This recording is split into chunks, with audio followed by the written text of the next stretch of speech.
سیدنا محمد وعلیہ وسلم۔ اسلامی بہنوں کی نماز، یہ حیض و نفاس کے کچھ احکامات بیان ہو رہے تھے، صفحہ نمبر 228۔ یہ دو جو ہے نا وہ خاص باتیں وہ بیان فرما دی گئی۔ جب تیسرا پوائنٹ،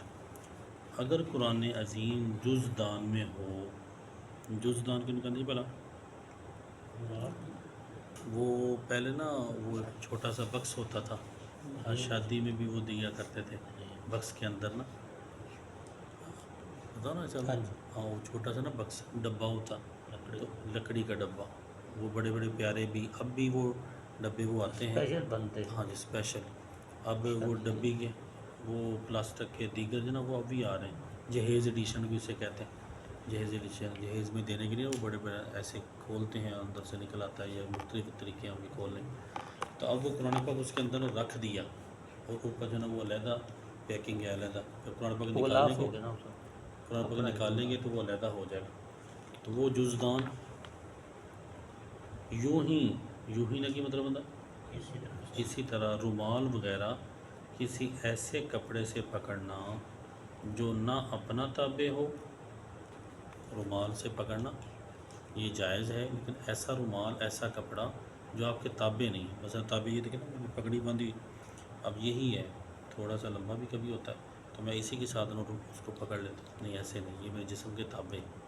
جس طرح میں اپنا جسم نہیں لگا سکتا تو یہ پگڑی بھی اس کو نہیں لگانی۔ عورتوں نے دوپٹہ لیا ہوا ہے، چادر لی ہوئی ہے، ایک دوپٹہ پھر اس کے اوپر بھی چادر لے لی، برقع پہنا اس کے اوپر چادر پھر چادر ڈبل، اچھا لیکن وہ چادریں جتنی بھی ہیں نا تو وہ جسم کے تابع ہی ہیں، جسم کو ڈھانپنے کے لیے انہوں نے وہ لی ہیں، چاہے سردی کے لیے یا اپنے تو پردے کے لیے۔ اب وہ جو چادر ہے تو اس کے ساتھ بھی وہ اٹھانا چاہیں تو نہیں، اس طرح یہ کفیں ہیں تو کوئی کف لمبی کر کے تو کہے جی میں اس طرح کر کے قرآن پاک کو پکڑ لیتا ہوں، تو نہیں، یہ بھی جسم کے تابع ہیں۔ ایسے کپڑے سے پکڑنا جو نہ اپنا تابع ہو، اپنا تابع نہ قرآن اپنا تابع ہو، نہ قرآن مجید کا، نہ قرآن مجید کا۔ اب قرآن پاک تو ایک نا اس کے ساتھ وہ پہلے اس کو کہتے ہیں جھولی بھی کہتے تھے، تو ایسا کپڑا جو بالکل ہی ساتھ نا اٹیچ ہو جائے، جب کھولیں گے تو وہ بھی ساتھ ہی کھل جائے گا، ادھر رکھیں ادھر رکھیں ساتھ ساتھ جائے گا۔ ایک تھا غلاف، وہ علیحدہ جب کھولتے تو وہ بالکل ہی علیحدہ ہو جاتا قرآن پاک کے ساتھ میں، تو وہ جو قرآن پاک سے علیحدہ ہو جائے اس کے ساتھ تو پکڑ سکتے ہیں، جو ہر وقت ہی قرآن پاک کے ساتھ رہے گا تو جھولی، یا اسی طرح پلاسٹک کور بھی لوگ چڑھاتے تھے، پلاسٹک کور، اور کبھی کبھی نا وہ بازار سے مل جاتے ہیں وہ بڑے پیارے، جسٹ فار یو، بڑے پیارے پیارے نا وہ فینسی سے ملتے ہیں کاغذ، تو وہ کاغذ کسی نے اوپر مکمل چڑھا لیا، ٹھیک ہے، تو وہ بھی اب مکمل ساتھ ہی قرآن پاک ادھر کریں ادھر کریں وہ ساتھ ساتھ رہے گا، تو اس کو بھی بغیر وضو کے ہاتھ نہیں لگا سکتے۔ وہ جو علیحدہ ہو جائے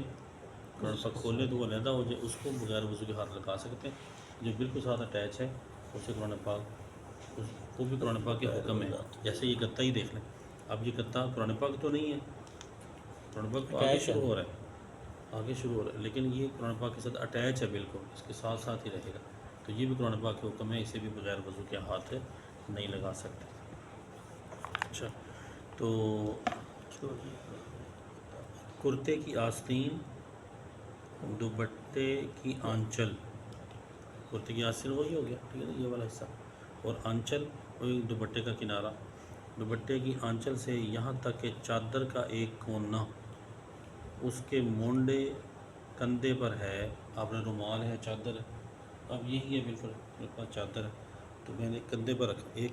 کونا اس کا کندھے پر ہے، میں نے حالانکہ لی نہیں ہے، جیسے کہ چادر لپیٹ رہی کندھے پر رکھی، تو ایک کونا اس کا نیچے لٹک رہا ہے اس کونے کے ساتھ، دوسرے کونے سے چھونا، چادر کا ایک کونا اس کے مونڈے پر ہے کندھے پر ہے، اور دوسرے کونے سے چھونا حرام ہے، ٹھیک ہے، کہ یہ سب اس کے تابع ہیں، جیسے چولی قرآن مجید کے تابع تھی، چولی وہی نا جھولی جو بالکل ساتھ نہ وہ اٹیچ ہو جائے، تو مقصد یہ ہے قرآن پاک کو بغیر وضو کے ہاتھ نہیں لگا سکتے، تو جس طرح اپنا آپ ہاتھ جسم نہیں لگا سکتے، اسی طرح جو جسم کے تابع چیزیں ہیں نا وہ بھی آپ نے قرآن پاک کے ساتھ نہیں لگانی۔ صلو علی الحبیب صلی اللہ تعالی محمد صلی اللہ علیہ وسلم۔ اللہ